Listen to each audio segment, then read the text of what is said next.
Namaskar. Hello and welcome to PGurus channel. I'm your host Sree Iyer. Joining me today is 𝗤𝗏𝗙 𝗤𝗏𝗏. We have this special session because a lot has happened in the last few days, and let's welcome 𝗤𝗏𝗙 𝗤𝗏𝗏. 𝗤𝗏𝗙, Namaskar and welcome to PGurus channel. How are you, sir? 𝗤𝗏𝗙, we just spoke. Namaste, ji, namaskar, ji. Doing very well, thank you. Very good morning to you. I didn't want to give you a scare, so sorry. I had to just step away from a screen. Good, very good. No looking worries. forward, Sree. Let's start with the slide deck, please. Sir, over to you. Yeah, Iran hid uranium. Who helped? Well, I think it's becoming very, very obvious and very clear that there's only one country which could have helped, which helped Iran to hit the uranium, and that's China. China is very heavily reliant on two things. One is the oil, and second, they do not want to have any kind of contamination, any issues, and any blockage of Straits of Hormuz. So therefore, they decided, okay, we have to give a win-win kind of a situation. So they hit the uranium. They gave the victory to Trump and Israel by saying they launched on all these kinds of sites and no radiation. And then within 72 hours, there's a compromise that is reached. Iran claims victory.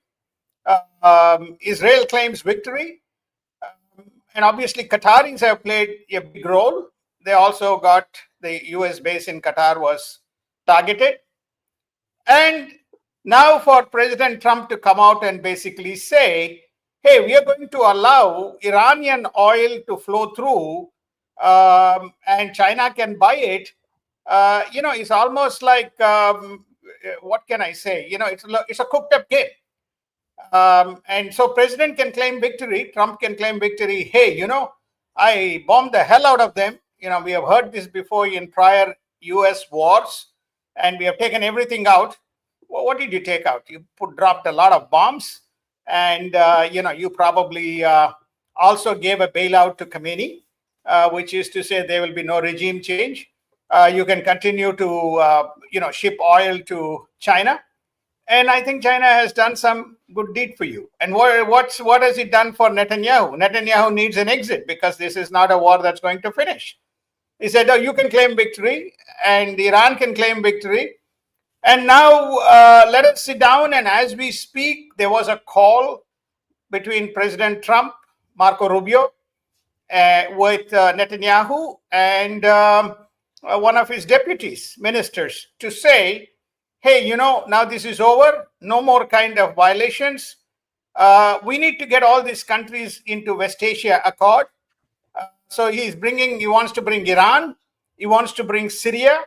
He wants to bring Kuwait. He wants to bring Israel. And he wants to have a compromise between Netanyahu, Israel, and Hamas. I don't want to drop the big statement, but we'll wait for a day. For the first time, even Trump and Netanyahu discussed a two-state solution. So this all looks like a fait accompli. And why they played this game, maybe Trump needed a momentous kind of a victory, but the whole thing is just abysmal, Sree. Abysmal.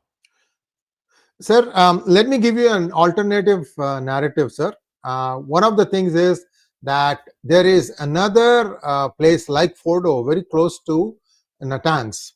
Remember, Natanz is the place which has occupancy. It can accommodate up to 50,000 centrifuge machines, and they had operating when it was taken down 15,000. Besides Natanz, about 100 within 100 kilometers, there's an even deeper nuclear stockpile that America will have to invent a new bomb to take that one out. That's the claim. That's where much of the nuclear stockpile has been stored.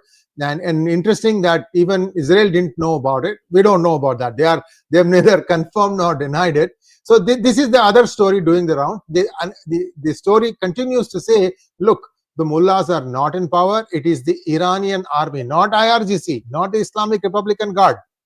It's the Iranian army that is now calling the shots. They are the ones who are enforcing the ceasefire, and they have essentially taken over the governing. All these mullahs are hidden away in bunkers, too afraid to come out, and they just keep tweeting here, there, everywhere. So we are just letting things be because we are cleaning office. Right now, what it is there is very, very deep penetration of the mulladom into every facet of Iranian lives, all government departments, all sorts of stuff.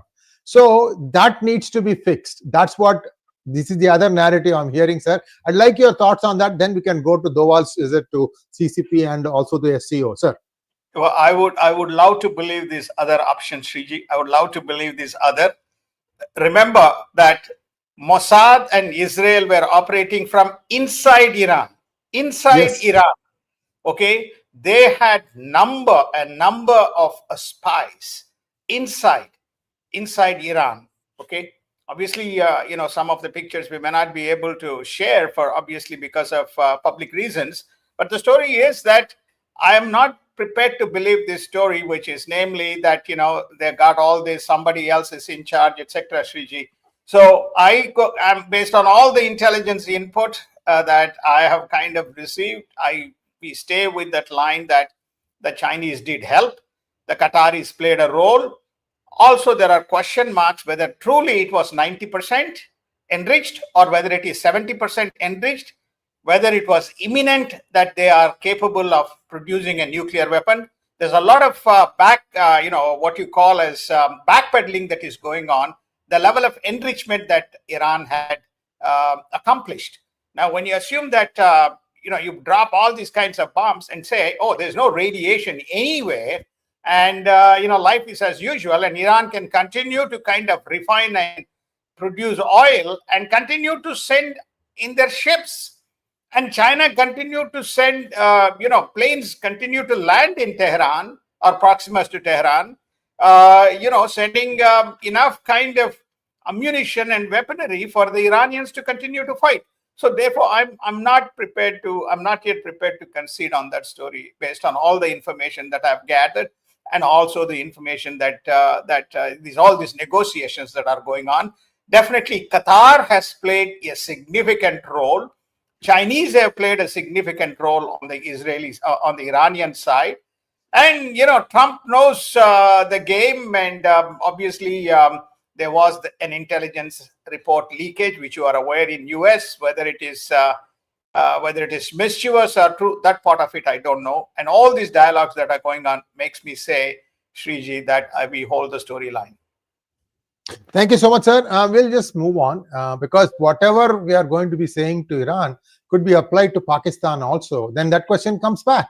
What did we take out in Kirana Hills? What did we take out in Jacobabad? What did we take out in Murid? What did we take out in the Noor Khan Air Base? Is there unfinished business? So these are all questions that are swirling around. Let's jump to the next topic.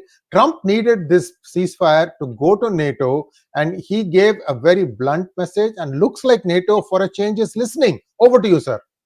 Exactly. He got his 5% of GDP deal done to fund defense, to fund NATO budget. Barring Spain, all other countries have signed off. Guess what? As we complete that story, the news is breaking out in the early hours, today, that NATO is also going to buy a lot of defense equipment from America, and EU is going to buy a lot surprises. Of so therefore, no EU surprises. Yes, the EU is going to buy a lot of defense equipment from US. By the way, this was the stumbling point for EU to sign a deal with United States. So the tariff deal is going to be done with FTA agreement between EU as well as United States. Sree. He went out of the screen, so he'll be back. Just give us a second. I'm back. My microphone decided to take a walk. Sorry about that. I hope you can hear me, sir. Is it okay? Yeah, I can hear you loud and clear. So, sir, UK deal is done. EU deal is done. West Asia Accord deal is being done. New countries, including Syria, are going to be included. The negotiation with Iran is done. And did he move the needle? He moved the needle. He said, I am the hero. I've solved Israel-Iran problem.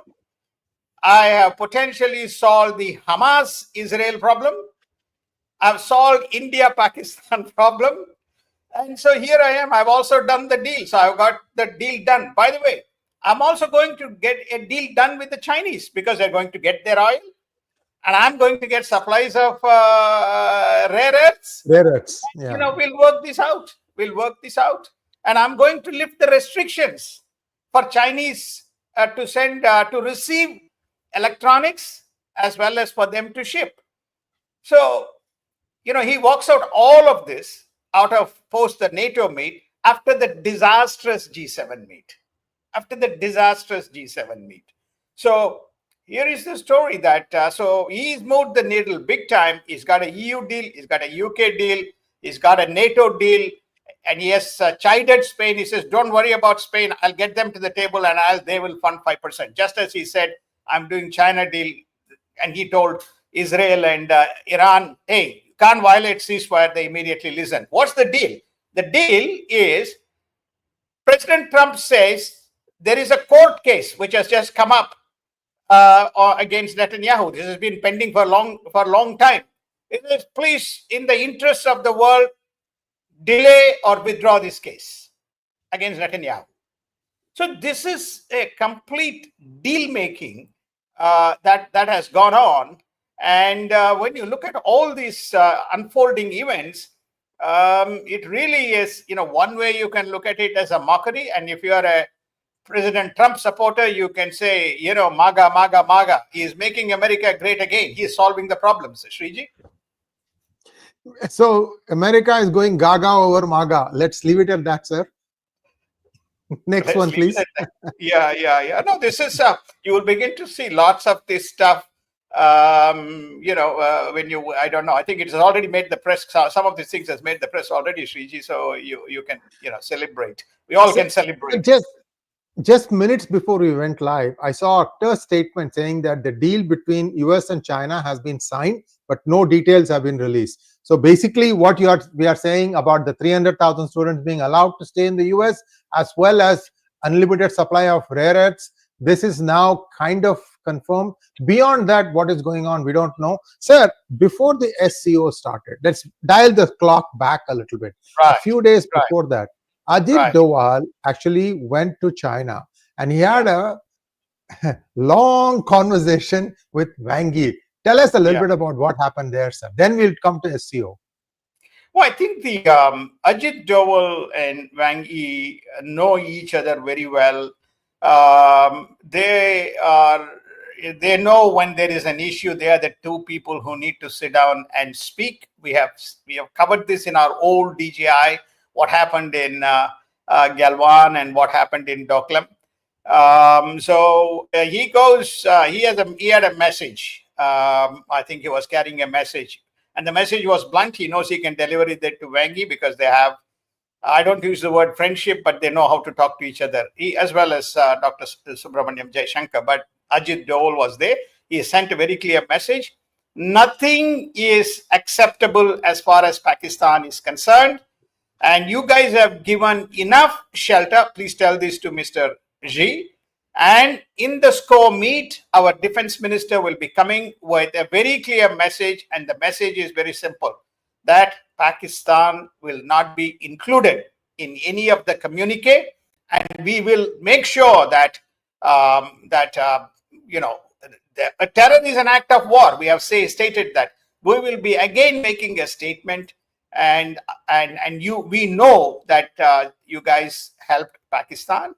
So therefore, you need to unwind. If SCO as well as BRICS needs to sustain, and India is an important player, and China cannot afford to forget that. That's the message that informally has gone from Mr. Doval, and he's very good at delivering these messages. And that's exactly what unfolded in SCO. Sir, before we go to SCO, very important. Why is she skipping the BRICS summit? Turns out even Putin is skipping the BRICS summit, sir. And there is no meaning in having a summit. It's very important to have BRICS summit because Brazil is an important player. Brazil is an important partner of India. Remember when Brazil took over the presidency, again we covered this, the first thing that the Brazil did is no more BRICS currency, no more de-dollarization. Well, all that is off the agenda under our presidency. Okay, that reverberated very well in the years of Trump because this tariffs war had started at that point of time. So therefore, so he knows that Brazil and India are very strong and very aligned in the agenda. So on top of that, Prime Minister Modi is going to be the guest of honor. He is going to be honored with a dinner, and all this BRICS leader needs to meet and be there at that. So Xi says, "I'm sorry, I am not coming. I'm not, I don't agree with some of the stuff that you guys are doing." So therefore, he has declined the invitation of the president of Brazil to attend the summit, Sree. So Modi is going to go, and Modi is going to make his statements, and Modi and Brazil or Indian Brazil are going to look very strong and very clear message coming out, and also that rings music in the ears to President Trump the way this is going.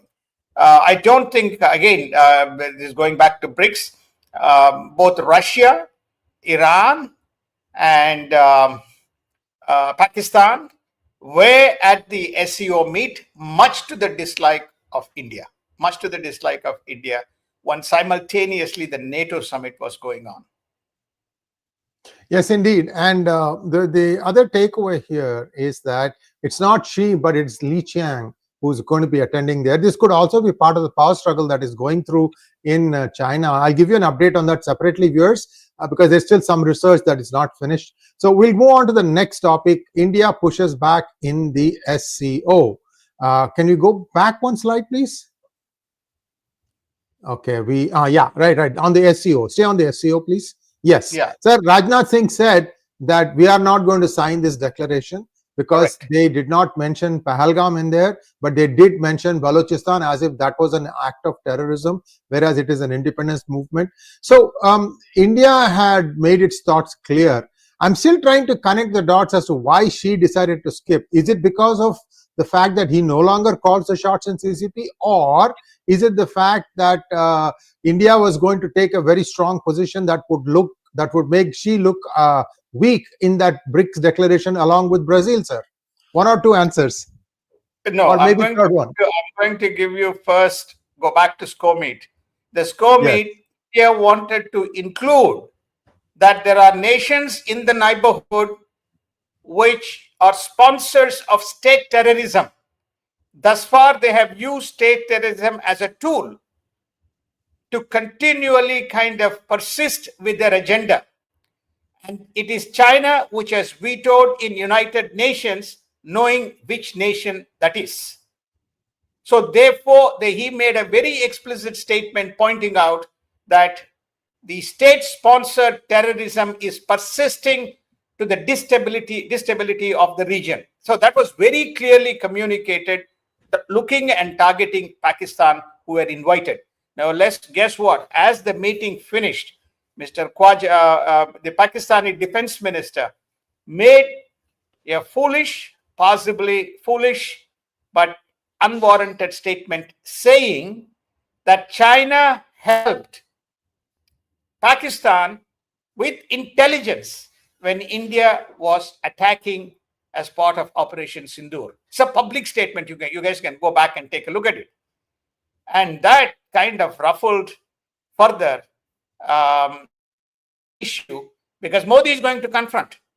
If Modi and Xi were to meet, he's going to confront. You have your guest making the statement in your SCO meet, okay, and you still want to include them in the communique. So that's a very big statement that has come out from from the Pakistani defense minister. So that's number one. Number two, as far as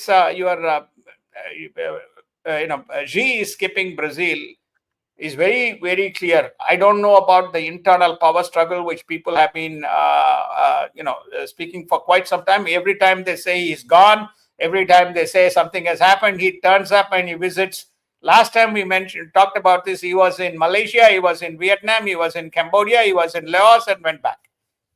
Okay. So the story is that he has had conversations with Trump, and he has also had conversations with the Russian president. So the only thing is his ego is wounded, and India has emerged as a third power bloc, much to the displeasure of the Chinese. That's the truth. China pummeled Pakistan, and India has pummeled Pakistan with Chinese equipment in full display, and India is playing a significant role. For example, as we speak, I think less than 48 hours ago, even the fertilizers that India is reliant on for agriculture is now banned. It's now banned. What India said? Banned by who, sir? Banned by who, sir? Chinese.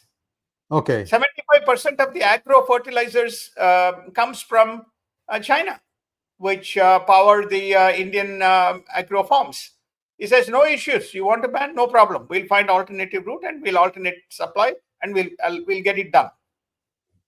Sir, have you heard of the concept of 𝗤𝗏𝗏𝗏? No, I have not. Sir, 𝗤𝗏𝗏𝗏 is India's version of fertilizer. It is dung, cow dung, Bos indicus cow especially, cow urine. Then you use the local soil. You use good is bellam. You use that jaggery, and you also use one or two other ingredients. You mix them up and then you store them, and that becomes fertilizer. Sir, I have been doing this for 3 years now. Now I'm using my fertilizer to using it for my vegetable and fruit plants. Fantastic growth, sir. Fantastic growth. All the cows that you want to put out to pasture saying it is no longer giving milk, you can repurpose them to make 𝗤𝗏𝗏𝗏. I'm telling you, viewers, don't depend on any other country for India's needs. India can become self-sufficient in a jiffy like this. You need to put the mind and you need to do this thing. 𝗤𝗏𝗏𝗏 is fantastic. In fact, there are some people who have done it in a way that you have, the spray guns that you use for all the imported fertilizers that we make. So this 𝗤𝗏𝗏𝗏𝗏 also has been, you mix it with water. You can use the same spray pump, except instead of using chemical fertilizers, you use this fertilizer. So the yield is same. The only difference is now you are sourcing it yourself. India needs to really start doing some of these things on a war footing. Don't expect the government. It's your home, your cow. Don't, just because it has stop giving you milk, don't stop it. It can give you other stuff also. Cow is one of the most medicinal animals available. Anyways, I just wanted to say that. Sir, let's get back to the last topic. It's very, very important. Go to the next one, please. Main agenda for Op Sindoor 2. Over to you, Sridharji. Why, I'm sure that you have your view, and the data that information that I have collected tells me that during the 5 stages of Operation 1, there was significant amount of drones directed at Gujarat, Rajasthan, Madhya Pradesh, and even parts of Punjab. Indian Army, Indian intelligence officials have picked up enough data, and they have basically identified that next attack is going to be on civilian and industrial complexes of India, so that the Indian economy can be disrupted. Now, obviously, there is a significant Chinese hand in this, because China is suffering in some way, but they don't bother. They believe that they can cook a deal and cut a deal with the rest of the world, including the United States, and move forward. So, who gave them the specific directive to go after the civilian and industrial and economic complexes of India? China. So they figured this. India has figured this out, and they feel that this is an unfinished business. In conjunction with, as you and I discussed prior, there are still enough terror infrastructure. So people are fed up. They want to get this done so that India can continue to focus on its business and move its agenda forward. That is the intelligence that I have gathered as far as the next phase of the project is concerned and the unfinished business. Sir, my sincere request to all our viewers who are watching this video, look, if the enemy is playing asymmetric warfare, in other words, you take out their military targets and terror targets, and they come and target your civil target, then it is free game. You are free to open and go after anybody who is the cause of all this stuff. So who is running Pakistan? Do you think that person's name and his honchos should be listed? Make a list. Viewers, please put by way of comments. We'll make a list and we'll publish that list, and then let the government decide whether they want to go after these rascals also, scoundrels, thugs, ruffians, terrorists. These people were, sir, they were seen at the funeral procession of some of these terrorists. The army are rank and file, up and down. What kind of ethics do they have? Scum of the earth. Sir, this needs to be done, and I'll put my name, number one guy that needs to be taken out. 𝗵𝗎 in Sindoor. In Sindh province, 𝗵𝗎 is number one guy I would put in this list. Whether Doval ji takes this list and acts on, it's up to him. But at least let us put some pressure on them. You are doing Op Sindoor too, take out all these things also. Let these people die every night. Sir, let's take some questions now, sir, if you don't mind. Sure, Jay. Let me see if I missed something out.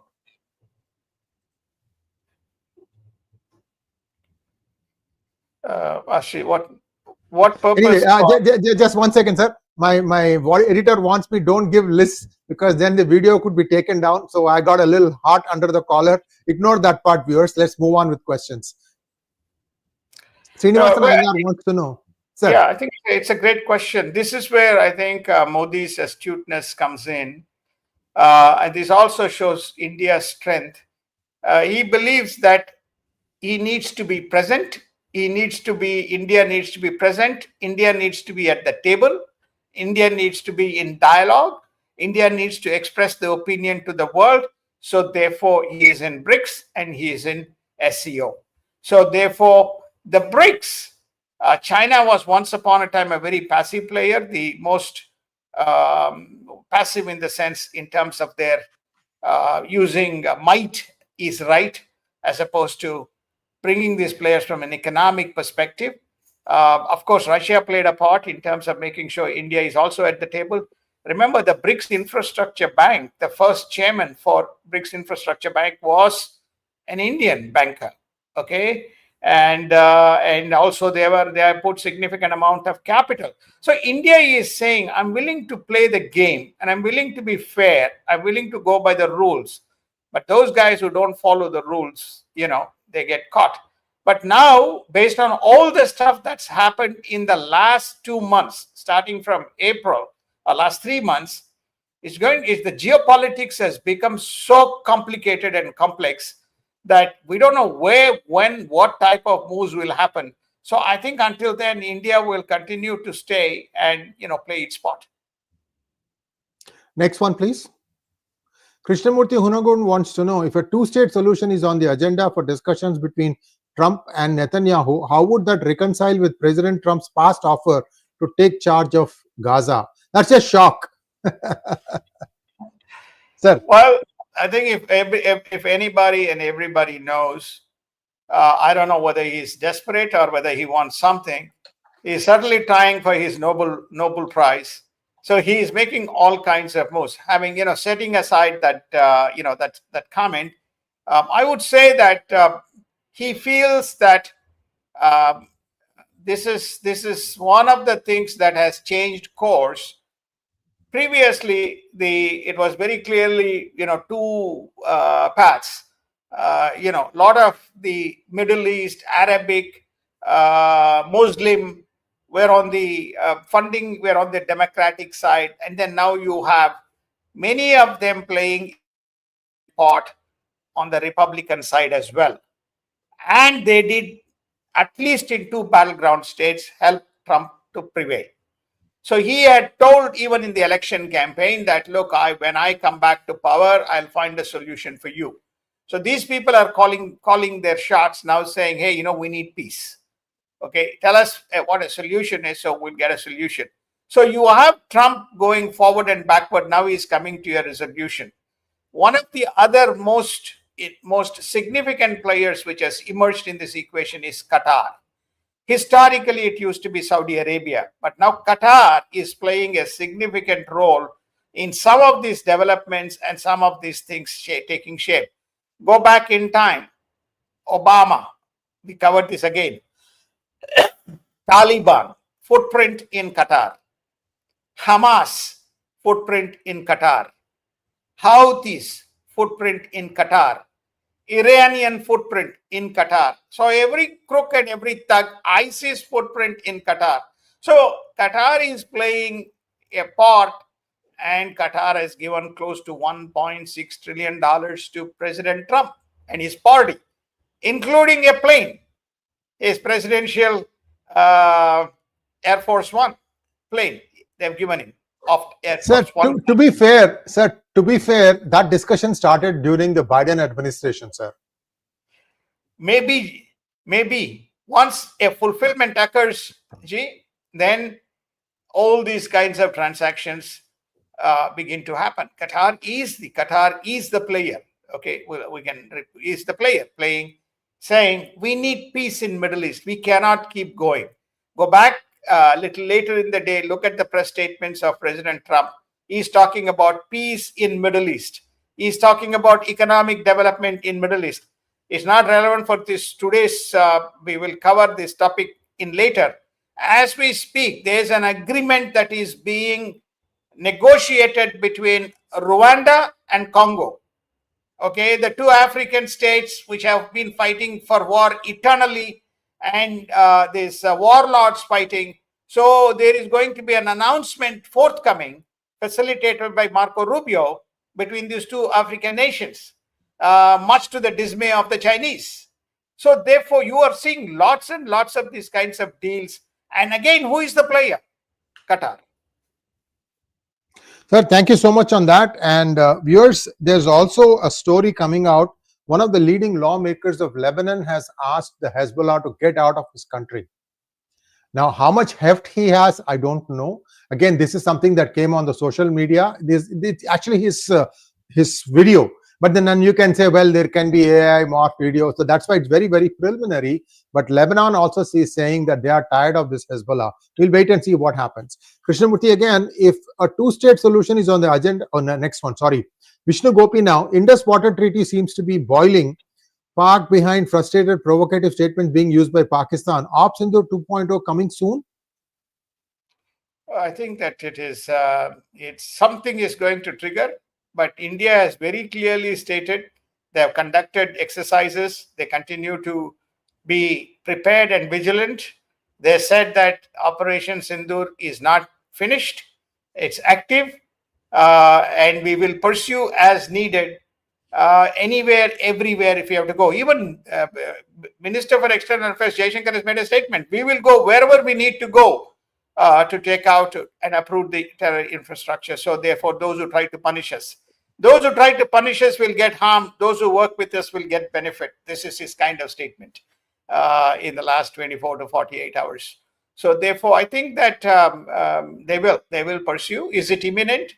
No, I don't think India will not trigger something without an event. Sir, something already happened yesterday, sir. A terrorist encounter in Udhampur area for the other Amarnath Yatra. They were trying to scuttle that one. One incident has already happened. We'll wait and see. Next one, please.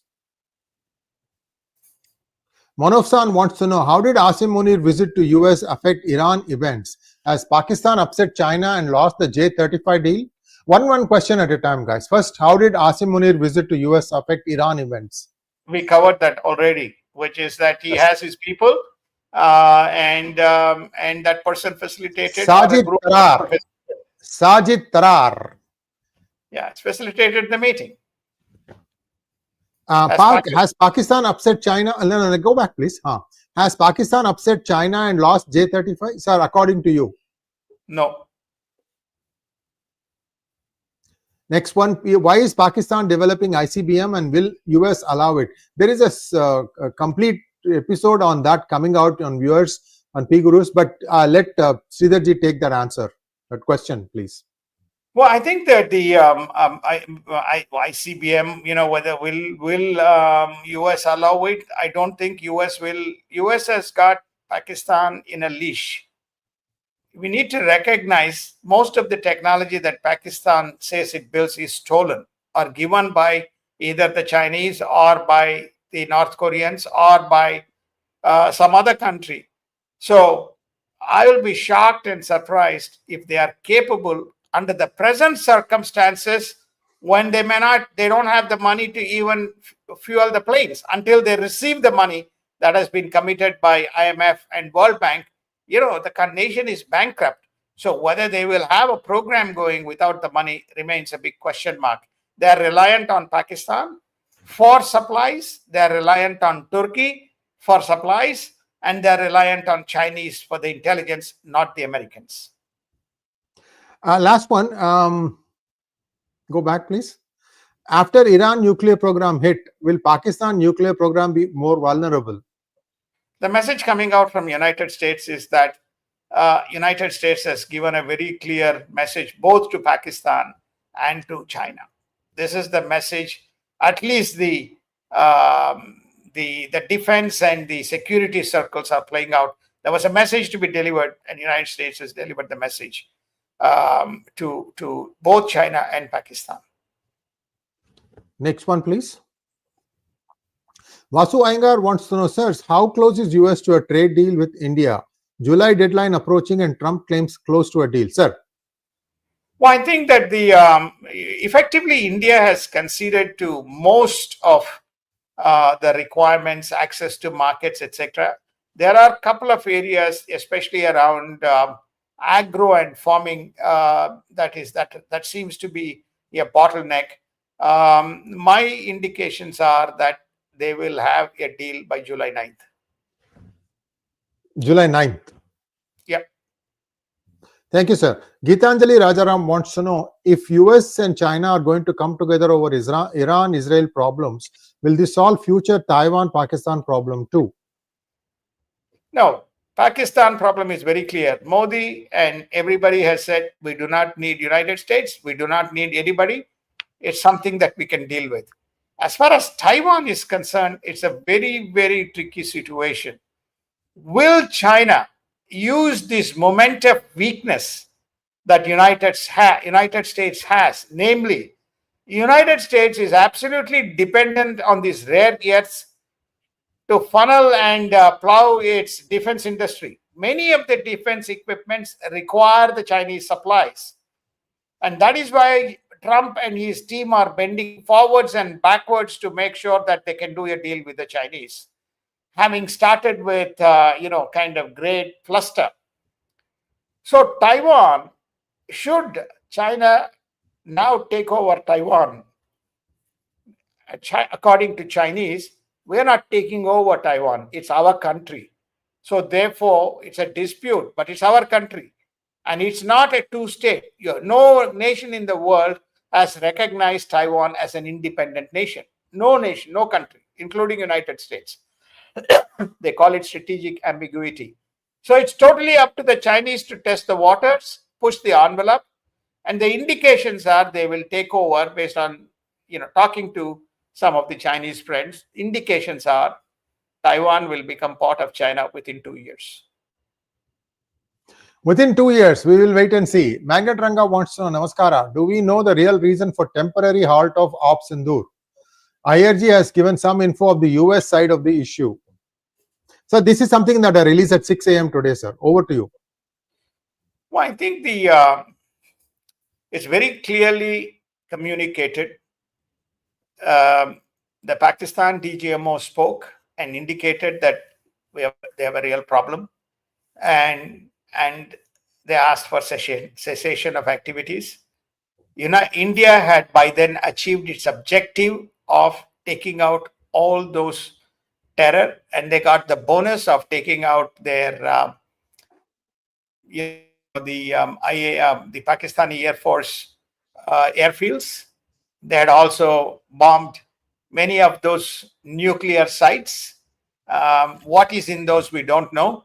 Yes, in those we don't know. And how much of Pakistan's uranium is enriched to weapon grade capable weapons. So the story is that it's still a big question mark. We saw what happened in Iraq. We have seen in several countries. There are only 2 countries in the world, or 3 countries in the world, or 4 countries in the world, or 5 countries in the world. We saw that in Russia and United States are the 2 big countries which basically say that they have and they can deal with it. They have fully developed nuclear weapons, but they've not tested. US has tested in Hiroshima and Nagasaki, but Russia has not tested. This was feared even in Russia-Ukraine war, but it still has not, done anything stupid and silly. So to me, that the US side of the story is effectively that US claims, but even Trump has backpedaled. It is India's discretion. India chose to stop, but only pause. It has not stated that Operation Sindoor is complete, is in progress, and India retains the right to go after and launch. They are in a state of preparedness across all of the country. Thank you so much, Sridharji. And that brings us to a close of today's program. I think that's it. Yeah. And we'll be back again with Sridharji very shortly. Namaskar, sir. Namaskar. Thank you so much. Have a wonderful day.